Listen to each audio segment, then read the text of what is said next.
L'émission spéciale qui suit est fictive. Aucun événement n'est réel. Nous répétons, l'émission spéciale qui suit est fictive. Aucun événement décrit n'est réel. Cette émission est une commandite de Carrette Datsun. Carrette Datsun offre le plein remboursement des 5000 premiers kilomètres à tout acheteur de Datsun. De plus, Carrette Datsun offre la superbe Sony nouvellement arrivée sur le marché à 4747 et, comme toujours, la garantie de 6 ans contre la rouille. Datsun et Carrette vont de pair. Excellent service réputé depuis des années dans le Québec métro, des prix plus bas que ce qu'il est possible de faire. Carrette Datsun, boulevard Jean Talon Nord. Des voitures bien spéciales. Ah ben oui, salut tout le monde, comment ça va ce soir? C'est un peu spécial, Claude Thibodeau est là, on a une émission spéciale pour vous ce soir, il y a bien des choses intéressantes de la musique évidemment, et nous aurons des entrevues très intéressantes, je dirais même extrêmement intéressantes, vous allez voir et même vous allez entendre, j'espère que vous allez rester avec nous. Une émission spéciale avec Claude Thibodeau ce soir sur les ondes de CJRP. Une nouveauté que tout le monde connaît bien avec Gilles Rivard, c'est un gros succès, et ça s'appelle Sous les mots.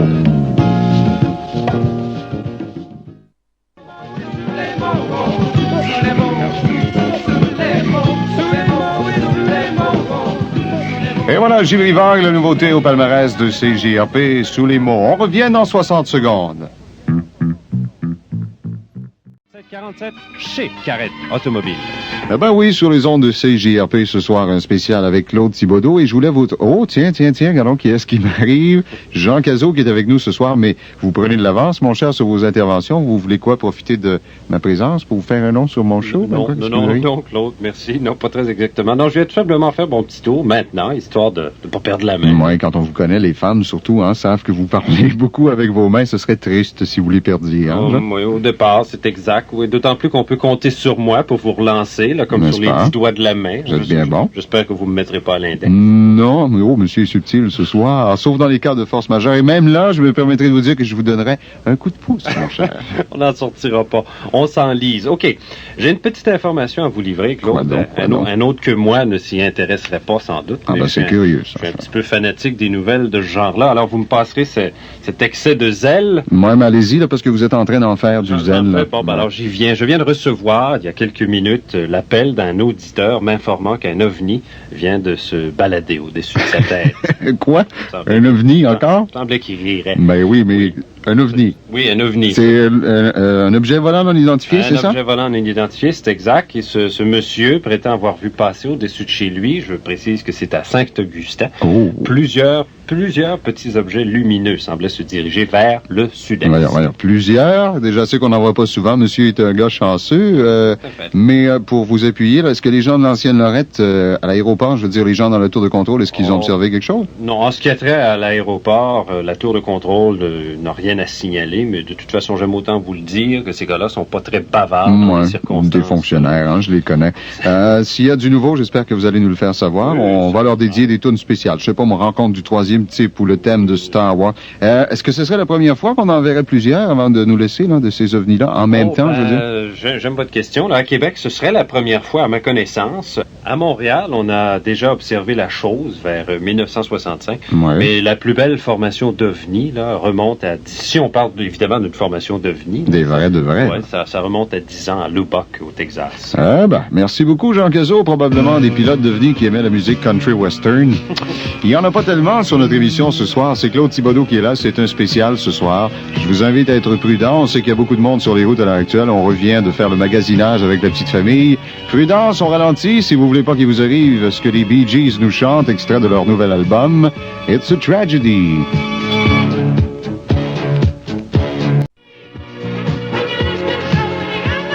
Yeah, the Bee Gees à CJRP, It's a Tragedy. Déjà le temps de faire une pause commerciale. On revient dans quelques secondes. J'ai des montagnes, j'ai des pâtures, j'ai une chaudière et j'ai du bois. J'ai sur mon fleuve deux ponts de chute, j'ai même une île, et tout ça, moi j'aime ça. CJRP, moi j'aime ça. CJRP. Oui, merci beaucoup. Et puis, normalement, on doit toujours vous présenter les commerciaux d'affilée, mais mon ami Jean Cazot vient d'arriver. Je pense, Jean, qu'on a du nouveau là sur ton histoire dont tu nous parlais tout à l'heure. Je pourrais peut-être rappeler pour les gens qui viennent de se joindre à nous ce soir qu'il y a un auditeur de Saint-Augustin, si je me souviens bien, qui a communiqué avec CJRP et qui nous a informé de la présence de plusieurs, ce qu'ils appelaient des petits objets au-dessus de leur secteur. Et Jean vient de faire éruption avec nous ici. Il semblerait que le public commence à avoir des réactions. C'est vrai, Jean Cazot? Oui, Claude. Je dois avouer là, que c'est même assez étrange. Depuis que nous nous sommes laissés, Ouais. le téléphone, lui, m'a pas laissé. Il n'a pas dérougi d'une seconde. M'en doute. C'est là, écoutez, c'est sérieux. Des dizaines de personnes ont fait la même observation. Non, des dizaines de personnes. Des dizaines de personnes au ben, téléphone. chapeau. Ce que j'en ai ici, là, toute l'histoire serait donc là sérieuse.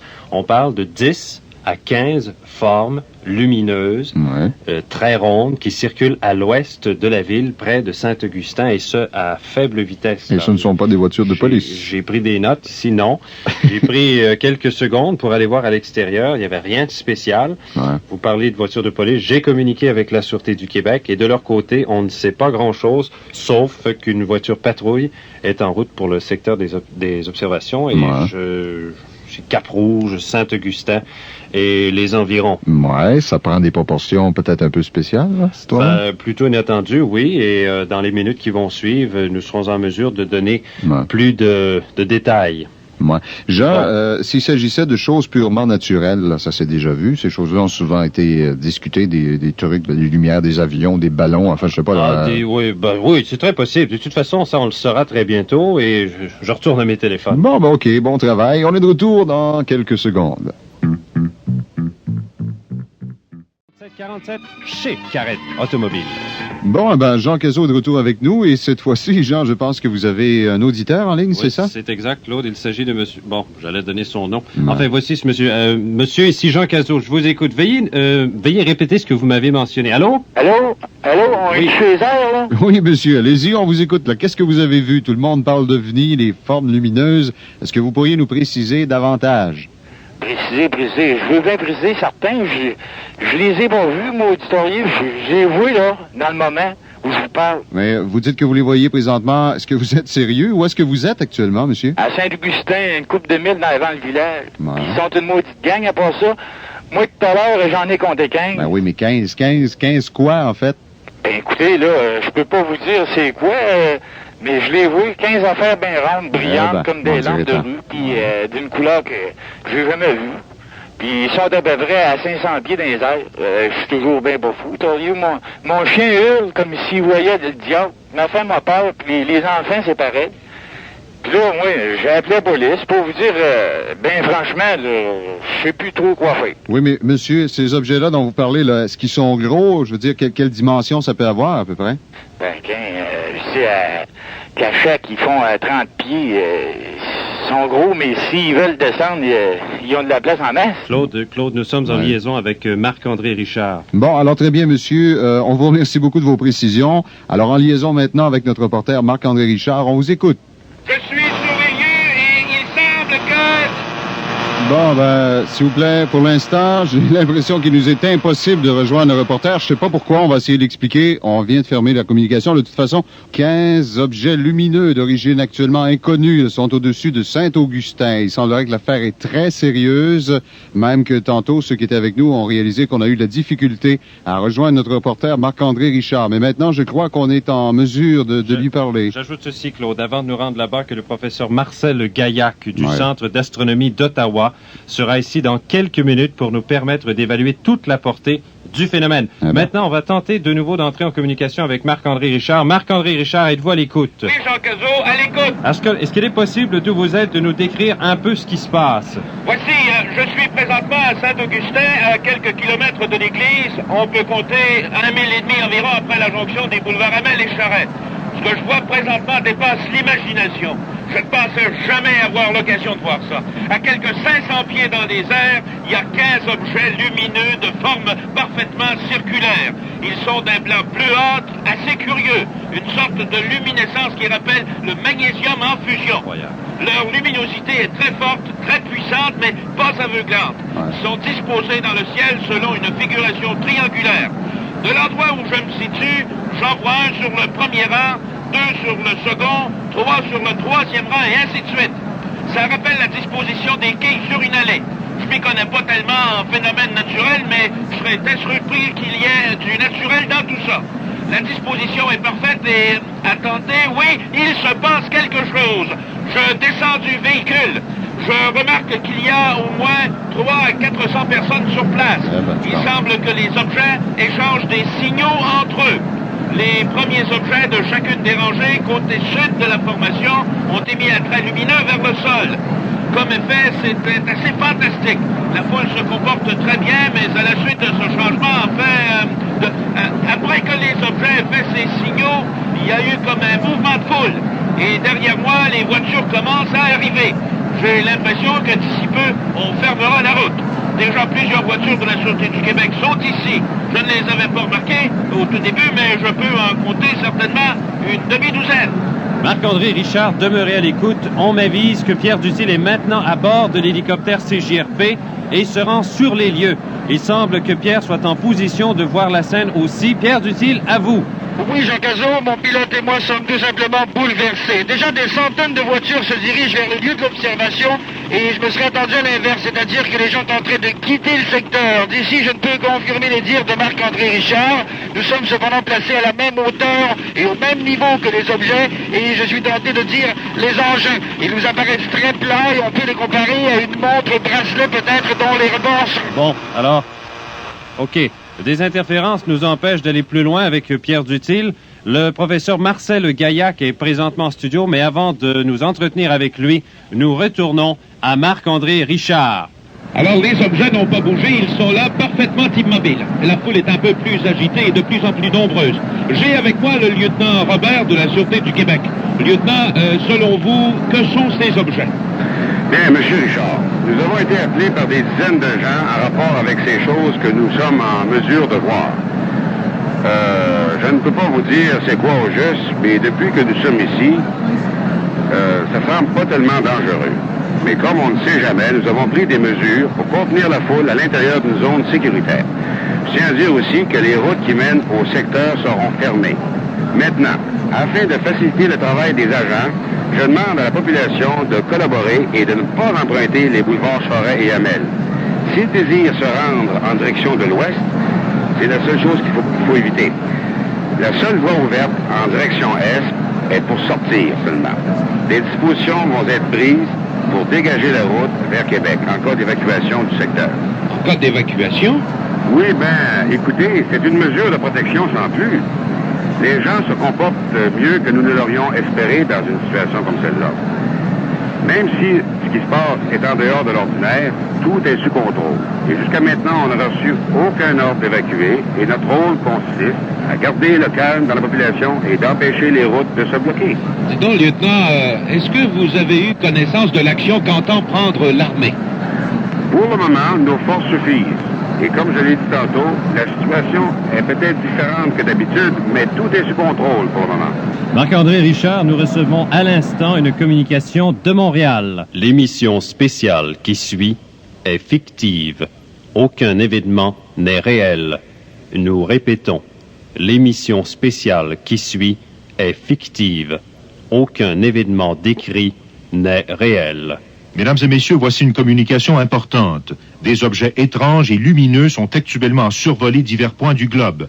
À Washington, Paris, Londres, Moscou, New York, Boston, Ottawa, Vancouver, Montréal et Québec, ainsi que partout ailleurs dans les grands centres, on situe ces objets au-dessus d'un endroit précis. Ils demeurent immobiles et parfaitement silencieux. Au pays, on attend une déclaration du Premier ministre et du général en chef des Forces armées. Entre-temps, c'est un appel au calme qui est lancé à toute la population. Voici de Paris notre correspondant Alain Duvernay.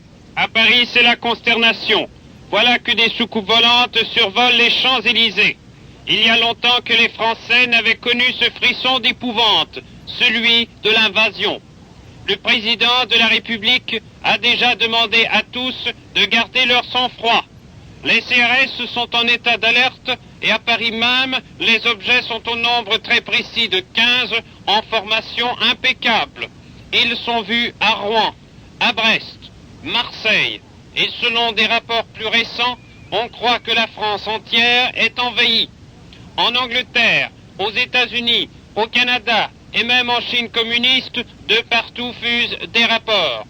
Bien que le message soit parfois teinté de méfiance, on s'entend à dire dans les milieux les plus sérieux qu'il s'agit là d'une manifestation d'une intelligence extraterrestre. Extraterrestre peut-être, mais pas méchant semble-t-il. Les soucoupistes et amateurs de phénomènes insolites doivent jubiler. Eux qui depuis plus de 20 ans cherchent une preuve irréfutable, eh bien ils ont enfin cette preuve. Elle est là devant tout le monde et s'impose effrontément à toutes les nations. Il faut l'admettre, c'est l'événement du siècle. Nous savions que nous n'étions pas seuls dans l'univers, mais là on sent que ce voisinage spatial devient proche, si proche disent certains que c'en est gênant. Dans les milieux politiques, on s'inquiète. Que veulent-ils? D'où viennent-ils?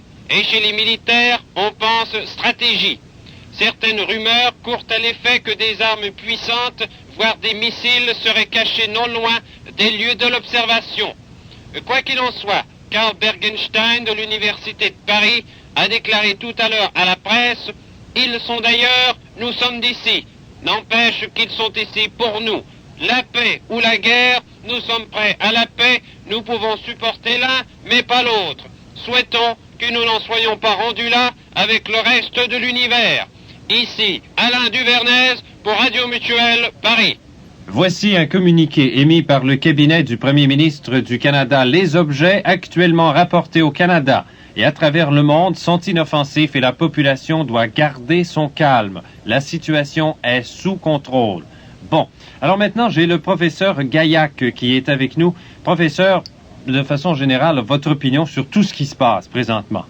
C'est très sérieux. Je fus très ébranlé d'apprendre que ces engins se trouvaient répartis au travers le monde. À travers le monde, j'imagine. C'est un choc, c'est un choc. Et ce qu'il est même convenu d'appeler un choc scientifique. Quelle a été votre première réaction, là? Quand j'ai entendu parler des reportages, je me proposais de livrer à tous vos auditeurs un petit exposé sur les phénomènes naturels au sujet des réflexions optiques ou des manifestations gazeuses. Ouais. Mais maintenant, je suis paralysé.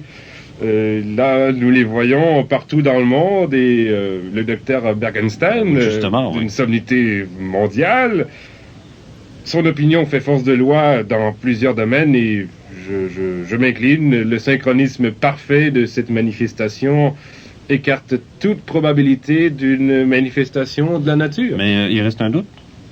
Oh, vous savez, M. Cazot, en matière scientifique, le doute est la force motrice de la recherche. Très bien. On retourne immédiatement à Marc-André. Ce qui se passe est inimaginable. Les 15 objets viennent de passer du blanc bleuâtre à un bleu très foncé. Et on entend maintenant une sorte de sifflement. Ça crée un remous général ici. Pendant quelques instants, nous avons cru que les engins se préparaient à atterrir. J'ai vu un policier détacher le ceinturon de son étui à revolver. Quelques personnes se sont pressées vers l'arrière, puis tout est revenu calme. Pour l'instant, il n'y a rien d'autre à signaler. Ce sifflement-là, est-ce que c'est possible de nous le faire entendre? Bon, ben alors, écoutez, je vais essayer de vous le faire entendre. C'est absolument incroyable. Bonne nouvelle, on me signale qu'on peut aller rejoindre dans son hélicoptère Pierre Dutil. Nous demeurons à l'écart du site d'observation, juste à la limite du secteur où tout à l'heure la communication a été embrouillée. Il est évident que ces objets en sont la cause et bien sûr on ne peut entendre le sifflement dont Marc-André Richard nous a parlé, mais nous avons été témoins du changement de couleur et ce fut vraiment très impressionnant. D'autres appareils, d'autres hélicoptères sont repartis à travers l'espace aérien. Ils sont militaires et eux aussi ne dépassent pas la limite imposée par ces appareils. La foule est de plus en plus nombreuse, c'est noir de monde et la filée d'automobiles s'étend de Saint-Augustin jusqu'aux abords du boulevard Charest. Au niveau du boulevard Amel, des barrages policiers interdisent l'accès par l'est et par le nord. Et nous retournons maintenant à nos studios. Merci, Pierre Dutil. Professeur Gaillac, selon vous, est-ce que ces gens peuvent devenir agressifs? S'il s'agit bien d'engins habités non téléguidés et s'il s'agit bien d'habitants d'une autre planète, oui, ça, je ne crois pas qu'il y ait à craindre de leur attitude. Mais leur approche simultanée à travers le monde laisse croire qu'ils veulent informer l'humanité, de quelque chose, et ce, en même temps. Ouais. C'est là que le point le plus important... C'est un point important, ça. Ouais.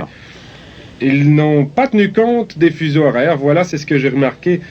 Ils apparaissent sur le globe à des heures différentes. Ah, oui, c'est vrai. Ils ne se soucient pas que pour les uns, ce soit le jour, l'aube, le crépuscule, ou la nuit, quoi que ce soit. C'est une stratégie. Ah, peut-être, enfin. Il s'agit là de quelque chose qu'on peut percevoir dans leur stratégie, on ne sait pas trop. Enfin, pour eux, l'important, c'est de faire ce qu'ils ont à faire simultanément pour que tous et chacun en soient conscients qu'on peut pouvoir en même temps. Et c'est une grande date à retenir dans l'histoire de l'humanité. Et pour une fois, les gens de toutes les couches de la société seront témoins d'un grand changement sans leurre, sans propagande, rien. D'accord. À Paris, monsieur le professeur Gaillac, les engins se sont manifestés au-dessus des Champs-Élysées parce que c'est la nuit. En plein jour, évidemment, c'est un événement qui aurait créé une véritable panique, comme ici à Québec, si les engins, dis-je, avaient choisi le centre-ville ou une grande place commerciale. Et ça m'apparaît que ça semble démontrer que leurs intentions sont pacifiques, qu'ils cherchent à nous épargner les émotions fortes. Je sais pas moi, le long délai, par exemple, entre chacune des manifestations physiques de lumière ou de son tend justement à confirmer ce que je viens d'avancer. Ah, bien y penser. Oui, c'est assez là, oui, une assez bonne façon de voir les choses. Bon, en tout cas, c'est rassurant de l'entendre et je crois qu'il était temps d'aborder cette question, que ces êtres-là ne seraient pas agressifs. Les appels, d'ailleurs, de notre auditoire sont légion, l'inquiétude va en augmentant et il est bon, dans ce cas-là, de rappeler que la situation est sous contrôle. Et oui, Claude, de ce pas, on écoute Marc-André Richard. Ça y est, maintenant, les objets descendent, ils vont atterrir. 15 vaisseaux de l'espace vont atterrir. En tout cas, ils sont sur le point de le faire. Ils sont plus qu'à 100 pieds du sol. Leur synchronisme est parfait. Ici, le délire est à son comble. Les gens courent à gauche et à droite. Les policiers tentent de maintenir l'ordre, mais c'est une véritable pagaille. Déjà, quelques personnes ont tenté d'assiéger mon véhicule. Je vous avoue avoir eu plus peur déjà que ce qui s'est en train de se produire. Voilà, dans quelques secondes, les engins seront posés sur le sol. C'est absolument incroyable. C'est la plus extraordinaire aventure que quiconque puisse vivre. Ouf, alors espérons que tout se passe bien pour Marc-André. On a directement de Montréal Christian Larivière. Selon les derniers renseignements, il apparaît que les vaisseaux se sont posés sur le sol simultanément dans le monde. Au Japon, une émeute a coûté la vie à 35 personnes, de même qu'à San Benito, en Italie du Sud, où plus de 300 personnes ont subi des blessures graves. Les mouvements de foule sont la cause de ces tragédies. Ces deux endroits sont les seuls actuellement où les vaisseaux ne se sont pas encore posés. D'autre part, on apprend que certains pays n'ont pas reçu la visite des appareils. Il s'agit de l'Iran et du Pakistan. Cependant, il apparaît que les dirigeants des pays concernés ont été déplacés d'urgence jusqu'à Washington. On ignore les motifs de cette tragédie. À Washington précisément, ainsi qu'à Pékin et Moscou, les vaisseaux se sont posés devant les édifices les plus importants, la Maison-Blanche, la Place Rouge et le Kremlin. À Montréal, les vaisseaux ont atterri dans le nord, près de Nominengue, à quelques 30 milles de Mont-Laurier. Ils ont cependant survolé la métropole de longues minutes avant de prendre la direction du nord. Selon un porte-parole des forces armées, la situation est sous contrôle. D'autres informations dans quelques instants. Ici Christian Larivière pour Radio Mutuelle. L'émission spéciale qui suit est fictive. Aucun événement n'est réel. Nous répétons, l'émission spéciale qui suit est fictive. Aucun événement décrit n'est réel. Nous allons rejoindre maintenant Marc-André Richard, directement des lieux de l'atterrissage. C'est toujours à Saint-Augustin. J'ai enfin pu m'éloigner. Il est certain que de fortes interférences ont été causées par les vaisseaux dès qu'ils ont touché le sol. La foule est très calme maintenant. Et simultanément à l'atterrissage, des douzaines de camions des forces armées sont intervenus sur la scène. On ne sait trop d'où ils sont sortis. Ils devaient être cachés quelque part pour ne pas créer de remous inutiles. J'évalue à quelques 150 militaires, le personnel des forces armées sur place et autant de policiers pour contenir une foule de plusieurs dizaines de milliers de personnes. La foule attend, mais il semble qu'il va se passer quelque chose. On entend toujours le ronronnement, le sifflement des appareils. Les militaires sont au premier rang, mais je ne distingue aucune arme d'importance.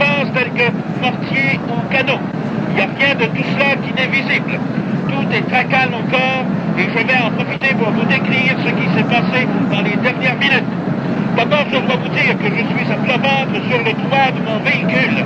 Je ne sais trop dans quel état on va le récupérer, mais j'ai presque dû me battre pour garder ma place ici quand les appareils se furent posés sur le sol. Pour le moment, les 15 objets sont posés sur le sol dans le même ordre qu'originalement. Leur position n'a pas changé. Leur luminosité est plus faible, mais on peut apprécier le diamètre des engins.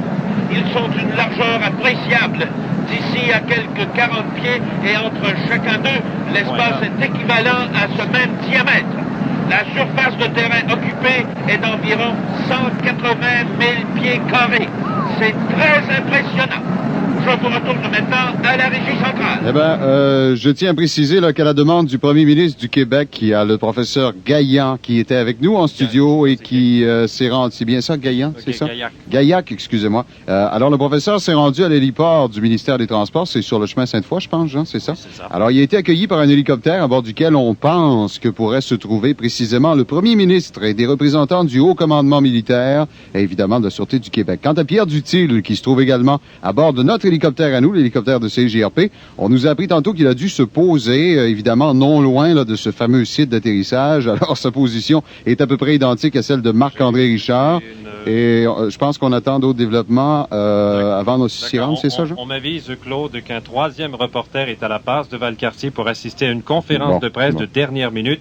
On va voir s'il est prêt, si on peut le joindre. Attendez une minute. Oui, je pense que ici, on a branché, là, ça va. Voilà, voici Jacqueline Tremblay. Voilà. Bon.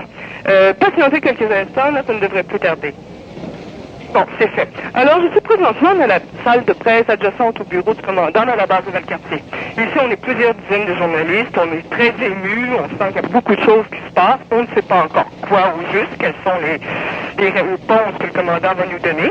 Par contre, je peux vous raconter ce qui s'est passé notre arrivée à la barrière. Un camion est venu nous prendre et la barre s'était abaissée, mais on pouvait quand même entendre des bruits de moteur, de motocyclettes, des appels. Bref, tout ce à quoi peut ressembler une base militaire opérationnelle en état d'urgence ou d'alerte. Bon, on m'avise qu'on ne pourra pas encore recevoir, c'est-à-dire le commandant, ou si je vais céder l'antenne, studio principal. Eh ben, c'est quand même fantastique. Il y a tout juste 35 minutes, j'étais plutôt moqueur face au témoignage de l'auditeur qui nous a appelés, mais je vois qu'on est actuellement en pleine crise mondiale. Qu'est-ce qui arrive? En fait, crise mondiale, c'est une situation troublante, Claude, mais je ne crois pas qu'on puisse parler de crise comme telle. Je poursuis la lecture du communiqué de l'agence américaine. On prétend que le premier rapport faisant état de la présence de ces ovnis soit venu de Bâle, en Suisse, puis ce fut Karnak, en Bretagne, Sydney, en Australie, et enfin Hawaï, à Honolulu. Un jour, on comprendra peut-être pourquoi, dans cet ordre. Il apparaît qu'en ce moment, toutes les villes d'importance dans le monde ont actuellement la visite de 15 objets. Vous vous rendez compte? 15. On estime à 25 000 le nombre d'ovnis actuellement posés sur le sol de cette planète. D'accord? C'est absolument incroyable. Partout, on rapporte exactement le même nombre d'engins, sauf, et là je comprends pas, sauf dans certaines villes d'Amérique du Sud où on en compte jusqu'à 21. Bon, une note ici vient de m'être remise de notre correspondant à Sherbrooke à l'effet qu'à elle seule, oh mon Dieu, la ville de Black Lake a reçu la visite de 15 de ces appareils. Moi, je peux vous affirmer tout de suite, Claude Thibodeau, que cette nouvelle ne me surprend pas du tout. Je m'en souviens, oui. Hein? Puisqu'en 1968, oui, j'en ai souvent fait état dans mes rapports ici même sur les ondes.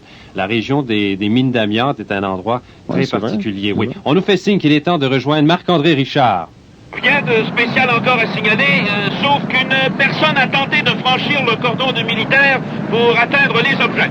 Elle hurlait on ne sait trop quoi et semblait très anxieuse c'est ce qu'on a cru comprendre, de se jeter à la gorge des représentants du diable. Bon, ben, je pense que ce sont des réactions auxquelles il fallait s'attendre, j'ai l'impression. Comment se comporte la foule maintenant, Marc-André Richard? Voilà, elle est stable, anxieuse, tumultueuse, mais tout est sous contrôle. Il n'en reste pas moins qu'un volcan dort sous mes pieds et je le sens bien. Bon, très bien maintenant. Pierre Dutil, vous êtes à l'écoute? À l'écoute, Jean Cazot. La scène est identique de mon point d'observation. Une foule qui bouge beaucoup. On sent de l'anxiété, mais rien de spécial à signaler. Quant aux objets, ils se sont posés sur le sol et rien de nouveau ne s'est produit depuis maintenant plusieurs minutes. Très bien. Alors, allons rejoindre maintenant Jacqueline Tremblay qui, elle, est à la base de Valcartier. Jacqueline Tremblay, la conférence du commandant n'est pas encore commencée. Voilà, je suis maintenant à côté du commandant et mon micro est tendu en cette direction et on n'attend plus que ses déclarations. Messieurs, Excusez-moi. Non. Oui, OK. Je vous ai convoqué afin que vous informiez la population que tous les militaires de la base Valcartier sont en opération et que nous sommes parfaitement à l'aise devant cette situation, pour le moins étrange. Bon, mais commandant, est-ce que ça représente une surprise pour vous ou était-ce un événement prévisible? Prévisible? Non. Selon les données que nous avions sur la probabilité qu'un tel événement survienne, il aurait été impossible pour nous de prévoir une telle manifestation. Quant à dire que c'est une surprise, je dois vous dire que ce n'en est même pas une, si cela vous paraît paradoxal. Nous constatons la présence d'objets qui luttent contre la gravité terrestre avec un certain succès, si je ne puis dire. Et il est superflu de vous dire que nous avons abandonné la version du phénomène naturel. Nos techniciens ont évalué dès les premières minutes de l'alerte le taux possible des radiations qui pouvaient se dégager des appareils, et il est nul. Par contre, les appareils dégagent un très vaste champ électromagnétique qui varie considérablement en dehors de toute possibilité de contrôle. Je veux dire que nous n'avons pas la technologie actuelle pour produire un tel champ de force électromagnétique et de le faire varier de la sorte. C'est ce qui explique les nombreuses interférences radio dans le secteur, et les liaisons radio ne sont possibles que dans un rayon de 1000 pieds et plus du premier objet. Voilà, il y a tous des chars, des canaux, des missiles à proximité des lieux d'atterrissage. Toutes les mesures ont été prises, et en cas de besoin, tout le matériel est disponible. Je constate une fois de plus que plusieurs parmi vous craignent une attitude négative de la part de ces visiteurs. Je suis autorisé à vous révéler certains faits. Quelques heures avant même que l'œil humain ne soit en mesure d'apercevoir l'un de ces objets, le réseau d'alerte nord-américain ou NORAD, dont nous faisons partie, détectait la présence de ces appareils aux confins de notre atmosphère. Nous savons dès lors que leur pénétration dans cette atmosphère était chose imminente. Nous avons alors été informés de la situation et du quartier général à Ottawa, les ordres ont été reçus et indiquaient clairement que rien ne laissait apparaître une intention belliqueuse. Il va sans dire que nous sommes toutefois en mesure de prévenir les accidents. Les accidents davantage provoqués par la foule que par les objets, monsieur. Bon, commandant, ces appareils sont-ils habités selon vous? Je l'ignore absolument, mademoiselle, et rien ne pourra indiquer s'ils sont habités ou non, à moins qu'une confirmation ne se produise à partir des vaisseaux eux-mêmes. Le centre d'opération souterrain est en fonction. On a cru voir l'hélicoptère du gouvernement du Québec se poser non loin de là. Est-ce que le premier ministre y loge présentement, commandant? Tout cela est très spectaculaire, messieurs, mais il n'y a aucune raison d'héberger le premier ministre ou n'importe quel autre personnage politique ici.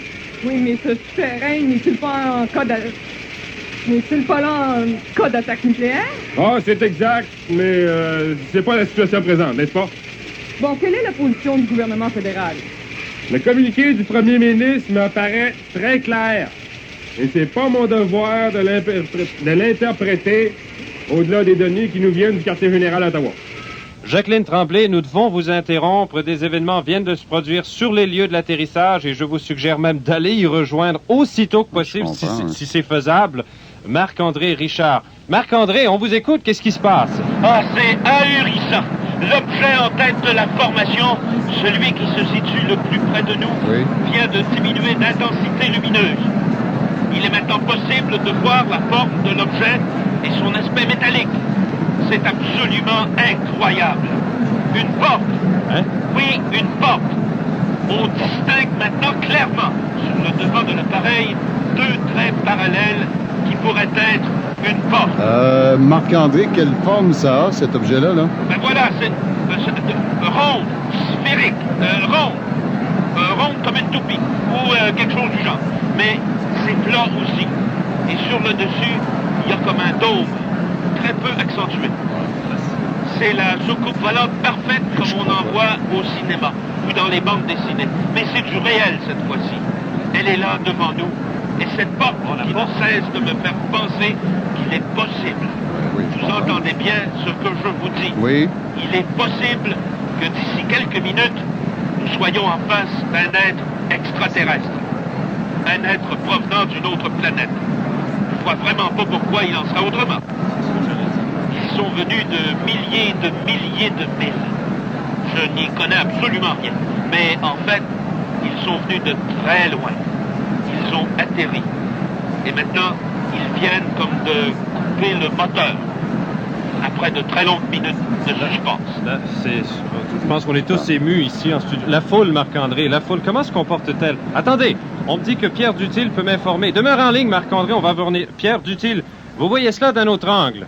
Oui, et c'est vraiment extraordinaire. Il y a des milliers de gens devenus maintenant très calmes et très détendus. C'est vraiment un spectacle phénoménal, c'est magnifique, c'est une scène qui restera gravée dans ma mémoire pour le restant de mes jours. 15 objets lumineux, le premier est effectivement à l'état métallique, et des milliers de gens éclairés par la scène, des centaines de militaires et de policiers. Vous savez, Jean, parfois j'ai l'impression de vous faire la description d'une apparition mariale plutôt que de l'atterrissage d'objets de l'espace. Bon, très bien. Alors, on va retourner immédiatement maintenant à Marc-André Richard. C'est vraiment extraordinaire. Maintenant, c'est le grand silence. On entendrait presque voler une mouche. Personne ne bouge. Chacun sait qu'il va se passer quelque chose de très important. L'ambiance ici ressemble à celle qui règne au Vatican lorsqu'on est sur le point de savoir si le nouveau pape est élu ou si vous préférez...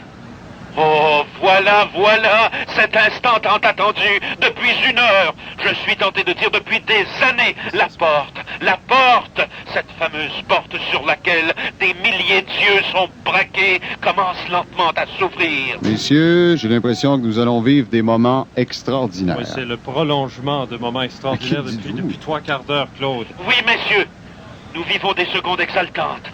La porte s'ouvre lentement. Elle glisse sur elle-même vers le haut et disparaît dans les parois de l'engin avec douceur et en silence. Une lumière blanche se dégage de l'intérieur, la porte, où l'ouverture mesure environ 10 pieds et...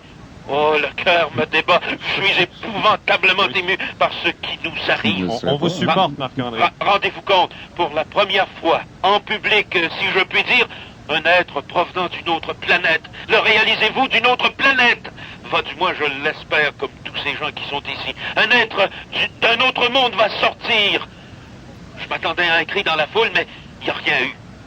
Vous n'avez aucune idée du nombre incroyable de flashs de caméras qui brûlent présentement. Des souvenirs impérissables.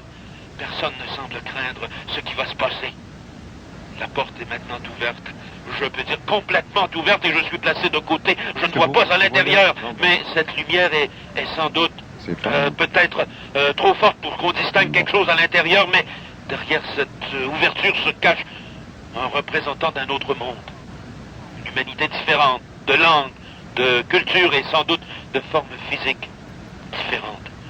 Je vois des gens à genoux, d'autres qui se déplacent lentement pour mieux voir. Allô? Oui. Allez-y, Marc-André, c'est fini. Allez-y. C'était temporaire, ça. Allez-y. Je suis bouleversé et je voudrais que chaque être de cette planète voie cela. C'est merveilleux. Ce phénomène purement physique qu'était cet atterrissage, on ressent maintenant le côté humain. Notre dimension vient tellement de s'élargir d'un seul coup qu'on ne peut plus parler d'humain. Oh. Marc-André? Marc-André, vous êtes toujours là? Marc-André? Mesdames et messieurs, la scène qui se déroule devant moi est absolument fascinante. Une forme plus sombre vient d'apparaître dans la lumière de la porte. Une forme humaine mesurant pas plus de 5 pieds, très élancée. Le visage n'est pas visible, mais cette forme est gracieuse. C'est un homme, je crois. Un homme vêtu d'un costume qui lui fait une seconde peau de couleur blanche. Il a les mains placées sur la poitrine et sa tête est recouverte d'un casque très simple qui forme le contour de sa tête. Il n'a pas de ceinture ou d'appareil sur lui. Il semble inoffensif. Je veux dire qu'il est... il n'est pas armé. Marc-André, on vous reçoit mal. Pourriez-vous vous éloigner un peu de votre micro, Marc-André? Je crois même qu'il est vulnérable. Ça y est. Il s'avance. Très lentement. Ça va être la panique. La foule a eu un léger mouvement de recul. Il s'arrête et Est-ce qu'il peut attaquer? Eh, mais, attendez. À moins que... Mais si... Mais non. C'est bien cela. Il porte quelque chose dans ses mains. Ça doit être une sorte de plateau, de plaque. Je ne saurais dire. Peut-être un tableau de contrôle. Mais que fait-il? Il s'en défait. Il vient de se pencher et de le déposer sur le sol. Un message. Oui. Je suis prêt à parier n'importe quoi qu'il s'agit d'un message. Un message, oui. Un message provenant d'une civilisation lointaine et possiblement en avance sur nous de plusieurs milliers d'années. C'est extraordinaire. Personne ne bouge. Les policiers, les militaires sont sidérés. Ils forment un cordon. Inutile. Personne ne pousse. L'homme est maintenant debout. La plaque est devant lui. Il lève un bras vers... non. Il pointe du doigt quelque chose. Ça va paniquer, les gars, hein? Les gens sont étonnés. Il y a des murmures dans la foule. On ne sait pas ce qu'il veut. On cherche du regard. Oh, je vois une certaine animation qui se fait autour de... Mais oui, autour d'un enfant. Un enfant? C'est ça, un enfant. Incroyable, c'est incroyable. C'est un petit enfant que l'être pointe du doigt. Le petit bonhomme, il est accompagné d'un adulte. Son père, sans doute. Son père, oui. Les deux s'avancent très lentement et le visiteur recule. Il va disparaître à l'intérieur de son engin. C'est une explosion de flash photographique. On a l'impression de rêver. Qui ne l'aurait pas? Hein? Vous envie, Marc-André. L'enfant est à quelques pieds de l'appareil et de la plaque. Il est sur le point de la ramasser. Il se retourne. Qu'est-ce qu'il y a? Ah, il a peur, je crois. Oh, il n'est pas certain s'il doit prendre la plaque ou non. Son père le rejoint. Il recueille la plaque. L'autre message? C'est fait en métal. Il donne la plaque à son fils.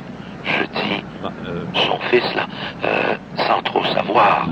Marc-André, nous venons d'apprendre que sans doute le même message a été remis à un enfant, et ce partout à travers le monde. Et ce message, selon les dires du Premier ministre canadien, sera officiellement transmis au public par la voix d'un enfant, ce qui semble être le désir de nos visiteurs. Messieurs, je voudrais pas faire de l'humour mal placé, mais c'est l'année internationale de l'enfant. Est-ce que vous pensez qu'il y aura un lien? Sûrement, Claude. Des policiers... Sûrement, Claude. Des policiers escortent l'enfant jusqu'à notre unité mobile. Des directives en ce sens ont dû être transmises. Le porteur du message se rapproche et dans quelques instants, mesdames et messieurs, nous aurons l'occasion de recevoir ce fabuleux message. Le message sera enregistré ici même. Ce sont vraiment des minutes extraordinaires que nous sommes en train de vivre. Je vous interromps. Nous sommes prêts maintenant à entendre le message de la voix du petit garçon, Réal Carrette de Québec. Bon, oui. Et j'apprends que le message est rédigé en français. Incroyable. Gens de la Terre, voici 26 000 ans que votre planète est peuplée d'êtres intelligents. Depuis tout ce temps, votre histoire est constellée de richesses pour l'esprit, mais aussi de grandes erreurs. Vous avez reçu en héritage de votre origine supérieure, dont le plus précieux, c'est la liberté de choisir. Cette liberté, nous l'avons respectée.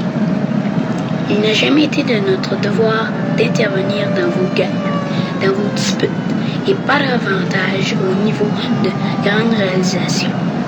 Et ce depuis 2000 ans, nous sommes venus en de multiples occasions, survolant vos campagnes, vos villes, étudiant tous les aspects de votre planète et de ses habitants, sans que vous n'en soyez gênés.